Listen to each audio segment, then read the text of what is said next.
Alrighty, we're recording. Welcome to Arise and Shine with Jeanette and Sandy. Yay! Today we've got two more women of faith and some twists and turns in my own surmise. Thanks to, believe it or not, Anne Rice. What? The vampire lady? No, okay. So we We'll explain. We'll explain. Yeah. Um, Starting with Elizabeth. Okay. Now, Elizabeth is John's mom, uh, the precursor to Jesus. I'm pointing, but she's got Moses. She's Moses' mom. So we're kind of doing the moms. Now, Elizabeth is so tied in with Mary. You can read that Luke 1 through 80, and it's like the tale of two pregnancies is basically what it is, and how to react when when an angel tells you something, how to react correctly, and then how to react like maybe not a good idea, right? Okay, so with Elizabeth, you can't talk about Elizabeth without talking about Zachariah. Now, they were a married couple, both from the line of Aaron, and honestly, they're Team John. They are really Team John, even before they knew it. They're described as righteous in the sight of the Lord. So people didn't think they were righteous because Elizabeth was barren.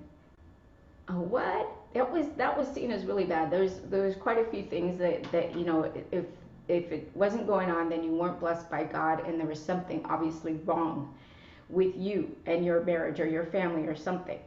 And one was not being married, two was not having kids, and I forget what the rest are. But anyway, I digress. So these guys in the Lord's sight were righteous. They observed all the Lord's commands and decrees blamelessly. Didn't mean they didn't sin. It just meant that they really followed God. Kind of reminds you of like Abraham and Sarai, and then also Manoah and his wife Samson's family. But check this out. Now, Elizabeth, so this tells us Elizabeth is of good character and integrity. Which book are you in? Oh, and Luke. Okay. Luke. This is Luke 1 through 80. Awesome. Yeah. And let's see. Team Aaron, she was barren. They were looked upon. Oh, the cool thing about Team John is that Zachariah didn't marry another wife. They were like just for each other. Oh, that's it's like cool. You're my one and only. Yeah. I'm your one and only. Yeah. And that's very cool. I mean, especially for back then. Yeah, and if you weren't producing an heir, they had all right to divorce and then get a new wife. But no, Zachariah didn't do that. He only had eyes for Elizabeth, which makes me want to cry. That's very sweet. That's very, very sweet. All right. So also, Elizabeth is kind of an example of when bad things happen to good people. Here they were righteous. They were doing everything right in God's eyes. But people were like, whispering and pointing because they were barren. Something obviously had to be wrong, right? No. That just wasn't God's plan. All right. Now, it's so bad that... So the story goes, let me tell you about this one. So the story goes, Zechariah, it was his turn. He was in the line of Aaron, so he had to go serve in the church, and he had to go into the Holy of Holies presenting incense. Now, if you screw up, you die. We have that example. Aaron's son died because they gave the wrong incense. You have to be totally thinking about God. You have to be in prayer. You have to be in a lot of meditation. There's things that, rules you got to follow. You can't have sex with your wife beforehand, and he goes in all alone. There's other priests in there. He goes in, they leave. He's the only one in there offering the incense before the Holy of Holies, right? Oh, so he's like, ugh. And that's why they had the bells. When the bells stop jingling, then you're probably dead, and they have to pull your body out. You're connected by a rope. That's how scary this is for these priests. So Zachariah's in there taking his turn, taking the incense in. The other guys go out. it says he turns to his right, and there's an angel. Not just any angel, Gabriel. Ooh, one of the big ones, right? He's the messenger angel. He's a big deal.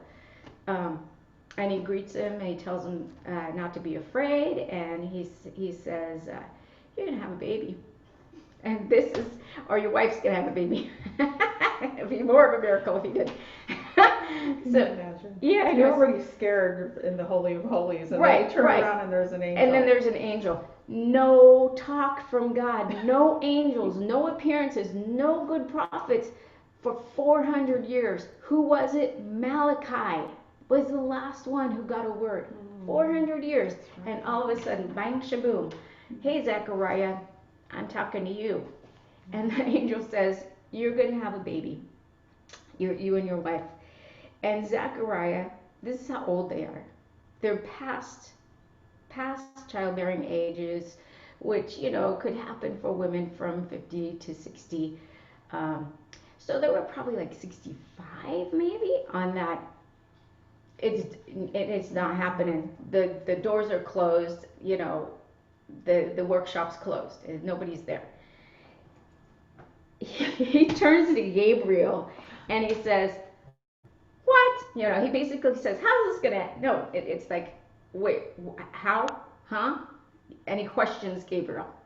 And Gabriel, like an angel, appears to everybody every day. Right? Like this happens every day. Right? 400 years. And he's like, what? He doesn't even say how. Mary says, how? How's this going to happen? Because she's just like, I haven't been with a man. How's this going to happen? He says, he had unbelief. He had true unbelief, which is good, because you know what, as Christians, how many times have we just like, really, God, what? You know, and we question, we have unbelief. Yeah, but this is why we have those other ladies where they're like, you know, you're at the table with dogs, but they're like, they had that faith. I'm here for you. I know you're going to take care of it. And even when the impossible seems super duper impossible, God can make it happen. So the angel makes Zechariah mute. And he's in there for a long time, and they're like, because he's the last one. He's the last one of this little procession, and then he's supposed to come out and speak the blessing, the Aaron's blessing. I don't know how to say it. Oh yeah. And you know, the Lord bless you and keep you. That blessing. So he's supposed to come out and say that. So he comes out, and he can't talk because Gabriel took that away. Because of his unbelief, because he spoke this unbelief.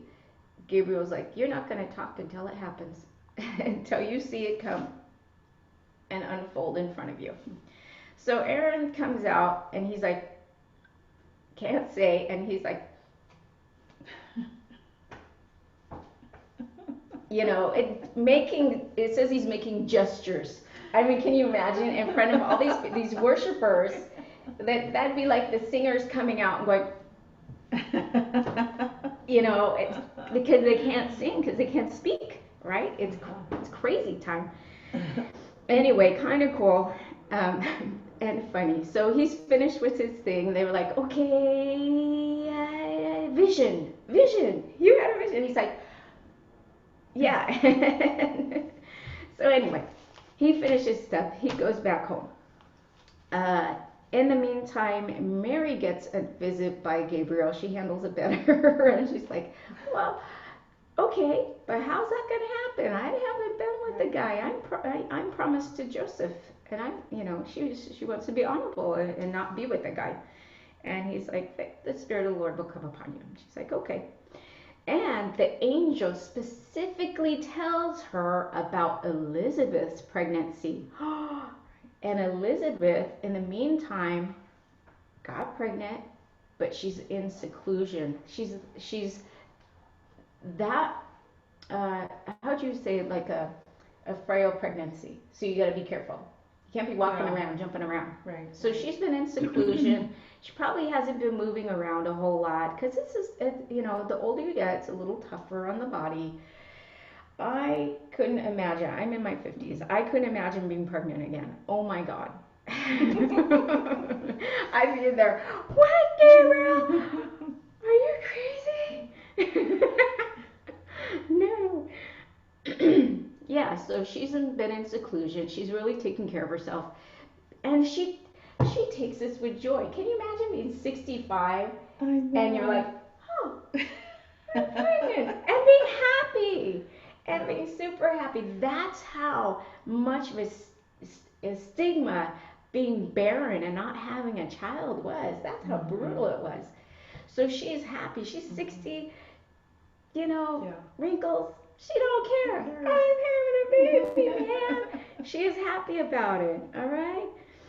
And so Mary comes to visit Elizabeth. This is my next point. Elizabeth is the first to acknowledge Jesus as the Lord. So if you check out Luke verses 42 through 45, and I think I have it somewhere. I have stuff all over the place. 42 through 45. Okay, in a loud voice she exclaimed, "Blessed are you among women. Blessed is the child you will bear. But why am I so favored that the mother of my Lord shall come to me?" So she acknowledges Jesus as the Savior. Isn't that cool? That's how spirit-filled she is. And she talks about before you even came, my baby leaped in my womb. So that is how spirit-filled John is. He's not even born yet, and he recognizes, he can tell when God's about. So John's a super special baby. And Elizabeth already knows that. When you have your kid, you're like, my kid's the greatest. Here's my picture. Or here, just keep flicking. You'll see how cute they are. All right, so let me tell you what this looks like. So Mary left pretty quickly after she, found out she was pregnant. So 18 days to 4 weeks. 18 days, the nervous system is formed. All right, so what that looks like is something called your neural tube. It forms, and it's basically your spinal cord, and one part's your brain. And then from that, boop, boop, boop, boop, boop, things start forming out from that. At 4 weeks, a whole month, your heart begins to beat. So organs start developing, and some bones and some forms start developing. So this is where the state Jesus was. Not even, he wasn't even completely formed. And this is, John knew. He moved. Elizabeth knew. She spoke. So that's how tiny she was. And then Elizabeth, she was 6 months. And John could grasp his hands. He could kick. He could do somersaults. So, we've both been pregnant. We kind of know what that, it feels like I've got an alien inside, right? And he could hear voices and sounds outside the womb. So that's where they were in the in utero state, and so receptive to each other. Pretty cool, huh? All right, going back to Team John. So after that, what happens? What happens to Elizabeth and Zechariah? And here's where I go off on a tangent. What happens? What I know. I read this book called Jesus by Anne Rice. I know, the vampire lady. Jesus, what the heck? So she comes from a Catholic background. So I read this book, and it said that Elizabeth had told Mary that she was going to give John up to a desert tribe. And Anne Rice, you're so silly. How does that even happen? And then as I'm looking, I'm like, she might be right. So this is just my surmise. How is that? And how is that? I'm glad you asked, because let's see. Oh, I got to tell you, Team John. Now Malachi predicts last prophet. He predicts John. Let me find Malachi. Okay, that's that. I have Bible all over my. I've got like my phone and something else. Let's see. I've got Bible Gateway, everyone. Okay, so Malachi chapter 4, verse 5 and 6. See, I will send the prophet Elijah to you before that great and dreadful day of the Lord comes. He will turn the hearts of parents to their children and the hearts of the children to their parents, or else I will come and strike the land with total destruction. Um, that sounds more like the end times, but it's supposed to be a prophet or a prophecy about John. So basically, there's a better one. I can't remember where it was at, but there was one where it says he paves the way. I believe it's in Malachi, but that's like the end one. Yeah, it says he will pave the way for the Savior. Sorry, I quoted the wrong one. Yeah, and okay, so where was I going? I'm sorry, I digressed in my brain. Team John. Okay, so I'm going to go back to the scripture. It says, the very end, 80. The child grew and became strong in spirit, and he lived in the wilderness until he appeared publicly to Israel. How could that be? Lived in the wilderness. You know, at some time he probably was an orphan because of Elizabeth and Zechariah's age. There was a time, maybe he was 10, maybe he was a teenager, a little older. So they had to have thought, how are we going to provide for our son? He's our legacy. So he inherited whatever they had, but he was going to be super young. He was going to be young. And I know some teenagers, some 15-year-olds just go out in the world and they just make things happen. I don't know if this was John, but let me tell you my theory, and Anne Rice's probably theory. Aaron and Elizabeth lived in the hill country of Judea. It's called Hebron. Hebron was the hill country that when the tribes came and got their territories, Caleb said, give me Hebron. It's where the giants are. I'm 85. I'm as strong as I ever was. I'm going to take them because God said I could. So that's where Hebron, that's the town that they lived in, this hill country. Now there's a group called the Kenites who come from the family of Caleb. Now the Kenites are where Jael came from. Remember we studied Jael? They're this traveling group, kind of like gypsies, and she takes the head off of Sisera. Okay, those Kenites move on, and later on in Kings, I think I have it in this one. Yeah, 2 Kings 10.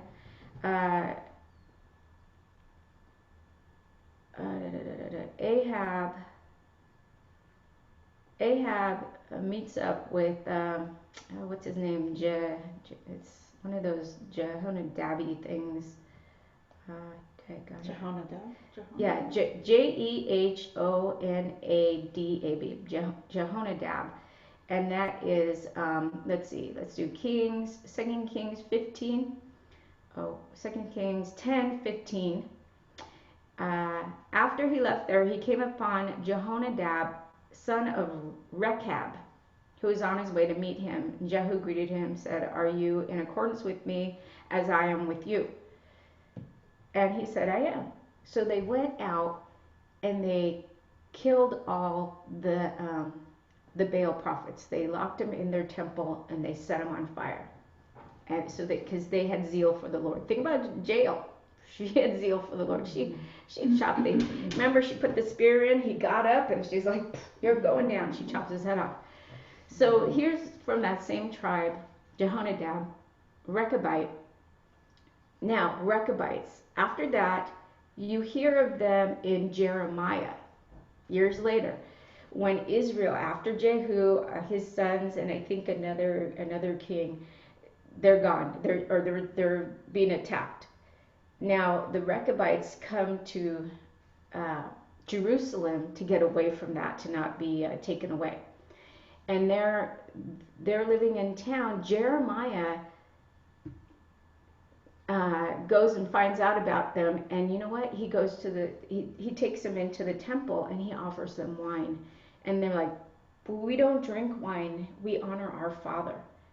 Hundreds of years, these Rechabites, right, have made this. For some reason, he had said, nope, we're not going to drink any wine. That leads to destruction. It's not what we're going to do. All right, drinking wine. Guess what? The angel says to, I have to go back to the beginning. The angel says to Zechariah, okay, do not be afraid, Zechariah. Your prayer has been heard. Your wife Elizabeth will bear you a son. You're to call him John. He will be a great joy and delight to you, and many will rejoice because of his birth, for he will be great in the sight of the Lord. And Jesus calls him like the greatest man. Jesus calls John. He'll be filled with the Holy Spirit even before he's born. That's why he's jumped in the moon. Yeah, so all that's true. He will bring back many people, back many of the people of God to Israel. He will go on before the Lord in the spirit and power of Elijah and turn hearts to their parents and their children to their children and the disobedient to the wisdom of righteousness, to make ready the people and make ready a people prepared to the Lord. So that is Malachi. That is what I read in Malachi. Okay, so Zechariah, and this is where he asked the angels, how can I be sure of this? I'm an old man. My wife was well along in years. And he's like, I am Gabriel. I stand in the presence of God. I have been sent to speak to you, and I tell you this good news. And now you will be silent and not be able to speak until the day this happens, because you do not believe my words, which will come true at their appointed time. Meanwhile, people are waiting outside. Dang. It says, okay.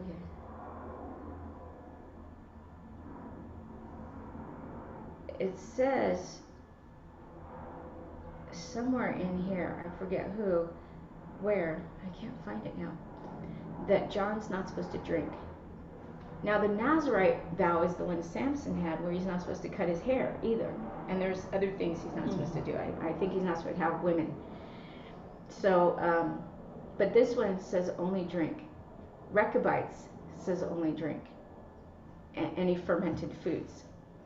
So this is where I'm going off on my tangent, that maybe maybe John was adopted, or Zachariah and Elizabeth let them be adopted by these Rechabites to be raised in the wilderness. And that would have given him knowledge, where to find the honey. Locusts are okay to eat; they're not yucky. Because I'm thinking, Elizabeth and Zachariah were like, nah, because we weren't supposed to eat grasshoppers, right? Right. So he was a wild man's gonna eat honey and locusts. Right? Yeah. Mm-hmm. So that I'm thinking that's what went on until he was ready to come and do his job, which was probably in his 20s, because he's only 6 months older than Jesus. That's so interesting. Fascinating, it could be. There's no account of there's no account, but it might be. Why he was like the way he was. And so that kind of, Anne Rice, maybe you're right there. So other than it was a fulfillment of prophecy that in the Bible it says he's going to be a wild man, right? Covered with hair. It doesn't say wild man, but he's going to be he's going to wear camel skin and a leather belt, and he's going to eat locusts and honey. Yeah, which means he's lived more of a more, I don't know, live in the forest kind of life, which means you get that idea that he might, but he could very well have been with a tribe, with a traveling group whose ways were different, who eat whatever's available, right? So there might be truth to that. Anyway, so that's Elizabeth, our incredible lady, who may have put her kid in the hands of this Rechabite tribe, because there's nothing that says. I think Nehemiah is the last place where any kind of Rechabite was talked about. Who helped build the wall. So they were always very friendly, this Kenite tribe, to the tribes and to the southern and northern tribes. Anyway, That's my thinking. What do you think? I mean, that's kind of mind blowing, huh? That this could possibly be. Anne Rice, you might be onto something. It sounds a little crazy, but it could be true. It could be possible. Yeah. And thinking about maybe because Jesus. I mean, I just think they did that a lot back then. It seems like they gave their kids away at 12 or 13 years old to be raised by somebody else. It wasn't a weird thing to think about that. Because it was what they were supposed to do because God. Yeah, and like I said, it's a fulfillment of prophecy too. I mean, why would he eat locusts and honey and wear the camel skin and hair or whatever? Right. Other than that would have to be a part of fulfillment of prophecy for him to do that. And if he lived in a regular, he probably wouldn't do that. Yeah, if he stayed in town, that probably wouldn't be. Ever thought about that? Like, have we ever asked ourselves why he had to eat locusts and honey? Right. And wear what he wore if he would have been raised whatever the norm was. So somehow he went with it. The suburbs and farm life. It's totally different. Yeah. He could very well have gone with the traveling circus or something. I don't know. Yeah, so Elizabeth, amazing lady, woman of good character, example of when bad things happen to good people. I'm in awe of her. I can't imagine at 65 and going, I'm pregnant. I'd be like, yay. And he had a great fulfillment of prophecy, John himself. So I almost wonder if his life was in danger. Bible. You know what I mean? Yeah. So there could have been a danger aspect to it that they were trying to think, maybe we should let him go because there's prophecy about him coming. Yeah. The precursor. Being the precursor. So maybe, there could have been some of that. Maybe we could protect him in this way and send him with this tribe. But can you imagine? That she's probably going to impart as much as she knows. Both her and Aaron are from, the priestly tribe, so they're going to impart as much. And he did. He knew his Bible. John did. Right. So they could have been with just anybody. Right. And the Rechabites make sense. Yeah. A traveling tribe. Sure does. That's so interesting. Okay.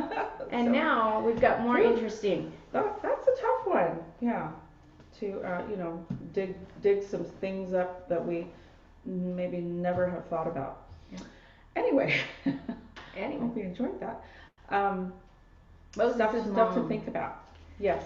That was a tough time. And as you were talking, I was like, okay, so we are talking obviously about women of faith today, and not just women of faith, but we're talking about moms of faith, and we're also talking about like iconic babies also that come from these women of faith and the acts that the steps that they took.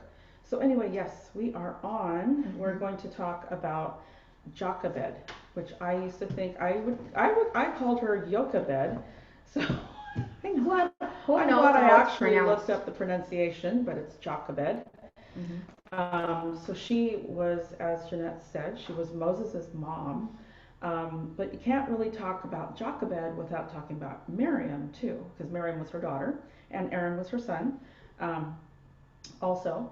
But anyway, so let me give you a little bit of background for Jochebed. And she's only mentioned twice in the Bible, you guys. So it seems she had, just this really insignificant, again, this woman who seemingly has this insignificant little role in this gigantic plan of kind of like, salvation from Egyptian slavery. But anyway, so let me start with a little bit of her lineage. So she's from, a man from the house of Levi went and took his wife, a daughter of Levi, and that would have been Amram, whatever, however you say that. He took Jochebed as his wife, and they bore a son. And this son, it says that this child was a beautiful child. And then, so that's the lineage. So from the Levites, now backing up a little bit, we're going to talk a little bit about the history, though, of what was going on at that time. So at this time, this is after the time of Joseph and all his family. Obviously, Joseph and all his family moved to Egypt. And so actually, the Israelites at that time had experienced about 430 years of abundance, and life was actually pretty good, after Yeah. Joseph. They weren't leaving on their own is basically what was going on. Mm-hmm. God had to give them a little push, and this is what Absolutely. it looked. So tell them what that push Yeah, looked like. yeah, Oh, yeah, that little push. Well, but then when time passes, this 430 years, so there's a new king now in town that comes. And so guys, when the administration turns over, you have a new king, things could change. And that's exactly what happened. So this new king in town, or Pharaoh, doesn't like the fact, or they're just forgotten basically about everything that God, and plus also all of the Israelites, they have become about 2 million people at this time now, so they become great number. And he was getting a little bit fearful. So he starts to put these edicts out because, and we can go to Exodus, guys. So backing up, Jochebed's story is in actually 2, 1 to 4, but we're going to back up a little bit in chapter 1. So I think here it says here, yeah, now there arose a new king, this is going back to 1:8, over Egypt, who did not know Joseph. And he said to his people, look, the people of the children of Israel are more and mightier than we.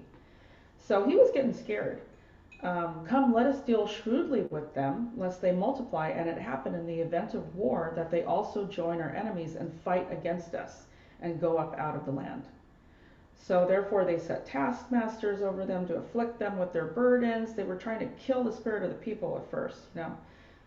They built. So this is when this enslaving started of the Israelites. So just that background, so you guys know. yeah. And that mentality happened. That slave mentality began. That slave mentality began. Mm-hmm. Their freedoms were being taken away. Mm-hmm. Does that sound familiar? Mm-hmm. Things were just changing. And so anyway, he sets out this edict because he just becomes super paranoid. And he says, you know what? He says this to the midwives. I'm just going to say it from the Bible. When you do the duties of a midwife for the Hebrew women and see them on the birth stools, if it is a son, then you shall kill him. But if it is a daughter, then she shall live. Because obviously he was not afraid of the women. He thought, oh, that wouldn't be a problem. But if the men, because all these men were coming of age at the same time. I read somewhere they were all in their 20s, they were strong, and so he wanted to, basically stop that. But the midwives feared God more than they did the king of Egypt. Yeah. So they listened to God more than they did man. Even though an edict was sent, kill your babies. The midwives did not do this, by the way. So he had no say over that. So the next thing he said was, throw your babies into the Nile. This is what I want you to do. So he kept putting these things out, and it was the women. The women were rising up. And it's so funny because in key times of history, it seems that God uses women in key times. Mm-hmm. He specifically, I mean, we've seen it through mm-hmm. everything we've been studying, you guys. So it's just, I was listening to another pastor on a commentary, and he said it's amazing that just we need to look more at the role of women in throughout biblical history on how God has used them. So the pastor said, actually, thank you, moms. So yeah, so that's what happened. Basically, so Jochebed found herself in the same situation at the time. She gave birth to this beautiful baby boy, and he really was beautiful. It says he was fairer, and it's like he almost like had this likeness about him. I don't want to say like this godly likeness, but we all know who he was later. But Jochebed at that time had no idea he was going to grow up to be exactly who he was. But her faith part came into play here by trusting God. So apparently I don't know any mom who could do this. I don't know how many babies were killed. They don't really have a number. How many babies were actually really fed to those alligators? Yeah. Because the Nile, by the way, good point. The Nile. Is it crocodiles or alligators? I don't know. They're big and scary with lots of teeth. I think they said crocodiles. Oh, okay. Yeah. But it's got one of the biggest populations of, or maybe whatever, alligators or crocodiles and hippopotamuses. Ooh, hippos are mean. They're mean. So imagine what's in this Nile River and the faith that it took for Jochebed to have to put her baby, so her, At least she put him in a basket, but yeah, there's probably a lot of baskets with babies, yeah. But this is I'm probably sure her she prayers couldn't went have over. been the only one who did this, but Hmm. it does say she could no longer. She actually hid him for 3 months, so she conceived and bore a son. Look, She he's so hid him for adorable. three He months. probably could have passed. Oh, baby girl. Yeah, Sure. yeah. Wink, wink. So there were many ways she could have hit him actually, and we don't need to go into that. But the she took an ark of bulrushes for him, daubed it with asphalt and pitch, put the child in it. So she did take She some time. waterproofed it. Right, exactly. It was a waterproof type thing. Laid it in the reeds by the river's bank. Now this is where Miriam, her daughter, who have been around 12 years old at this time, takes a major role. Also, she's watching mom. She's learning from mom. So there's this mother-daughter thing going on. Um, and Miriam actually is the one that, even though Jochebed laid him down in the water, for some reason she had to go away. But Miriam, maybe because she was little, she could kind of keep her head above water. I don't know, I don't above think she water or wanted to something like see. that. If I was a mom, I Yeah. wouldn't want to see. I How would just cruel! It's pray. like make your kid go. Yeah, but it would be You know, heartbreaking to see it an would be alligator heartbreaking. snatch him up. Exactly. I Yeah. couldn't.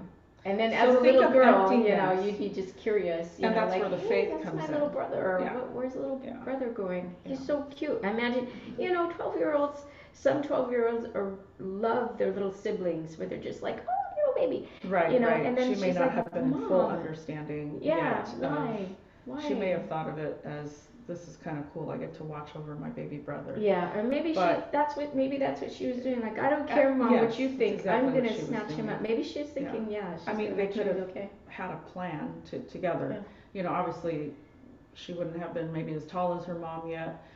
She just could probably hide better, because probably this was quick, very yeah. strategic, you guys. It wasn't just let's do it and let them float away.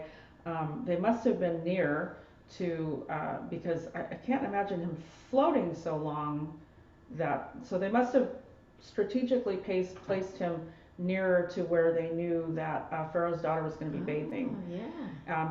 Because we know that Miriam did follow that basket and happened to pop up when the basket floated by. So yeah, so they put the basket in, Jochebed goes away, Miriam follows the basket. But think about this, you guys, empty nest. That's what Jochebed must have been going through as she let that go. How many times do we have to do that as a mom? We have to let our children go. That's right. And not just that, we're letting go and we're letting God, right? Yeah, our We're letting go. expectations, we gotta release it. It's just gotta be. And we're letting God. Yeah. And she had to do that, you guys. So that was her exercising of her faith at that very moment. But she not only does that once, that's the first time she lets him go.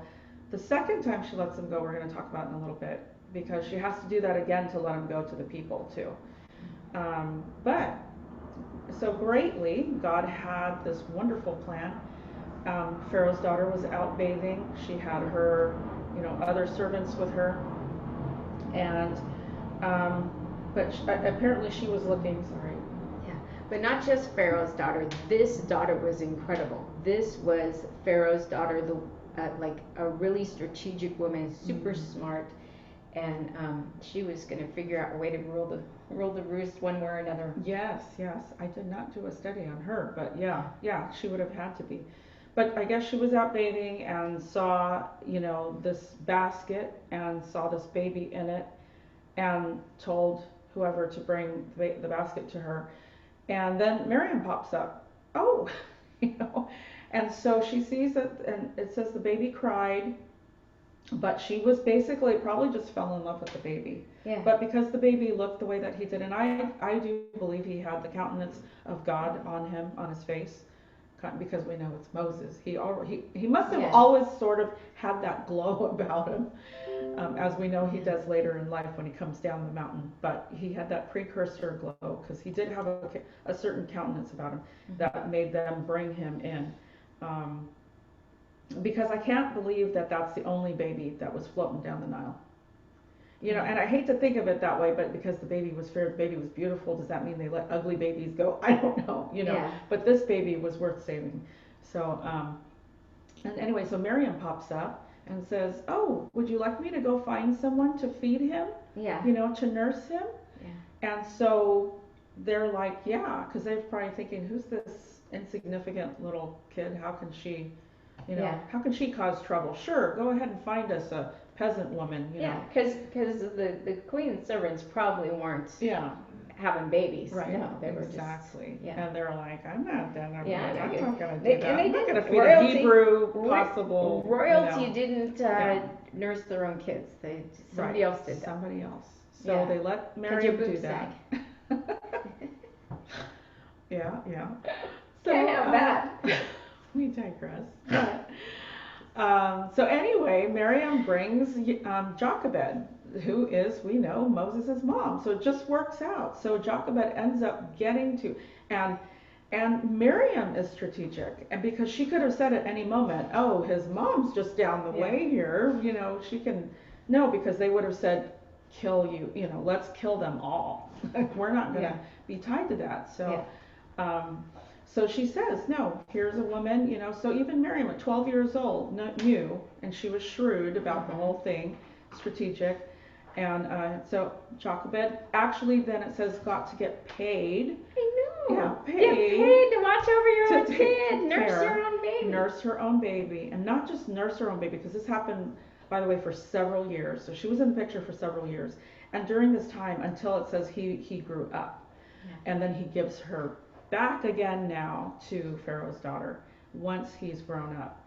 And so we see it probably is like several years, and in this time though she's able to talk to him, she's able to teach him his lineage and his history, because he knew who he was, and he did not get that from Pharaoh's daughter. They would not have taught him that. Yeah, Pharaoh's daughter raised him to be a king because she wanted to rule. If she had a son who could be king, then she would have a line to help do her thing, be an influence. He was definitely blessed. He had that duality about him, but he always knew who he was. So isn't that interesting? And it was because of Jochebed's faith. So the story is not really about, it's not about Moses, it's about Jochebed. Yeah. But because of Jochebed's faith, she had no idea what she was releasing her son to. Yeah. And I know we all have to do that with our children.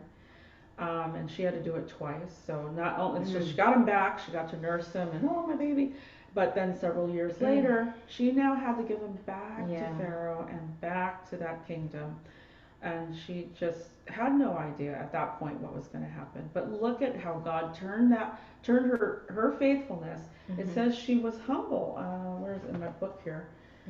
Because she basically served God.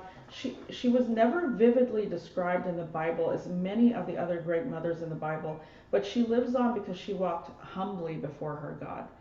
And you guys, that's so important. I think it's in 2 Corinthians. I just looked at it last night. And was she a Levite? Yeah, she was a Levite. She was a Levite, yeah. So she's from that tribe. Yeah, so she's in this tribe that will future be the priests. Yes, exactly. Will be this priestly tribe. So she had faith, you guys. So that faith, just look at what God did and who Moses became and what he did. She had no idea what was going to happen. So great mom, great story. That's what I got. I'm trying to think, is there anything else? So she was, she was just faithful. She served God humbly. She served as a mother, and she served by wisdom and faith. Now, was anything else, was that the last time you heard of her, or was she anything else as far as leaving Egypt or being in the promised land, or was that the last you hear of Jochebed? That's, like I said, only twice in the Bible, and the other account is in Numbers, which is just really the account of her lineage from Amram.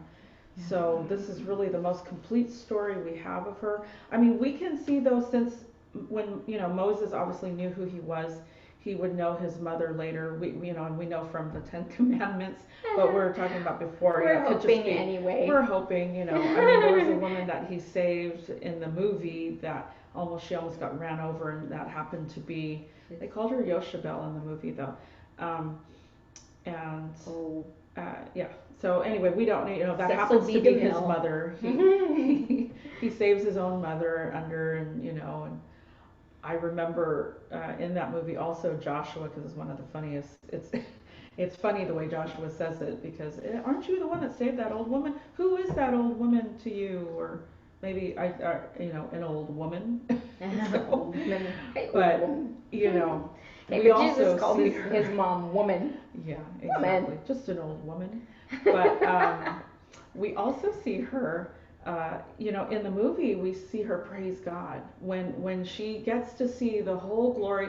I do believe at some point that, just like kind of like the Anne Rice thing, these people with imagination. So I do believe that at some point she gets to see the complete picture, possibly, because obviously Miriam becomes a prophetess later, and she goes ahead of everyone and helps lead her people through the Red Sea at the parting of the Red Sea. So I do believe that the mom gets to see this glory, and all her kids see everything that they become. So. And her other kids, right?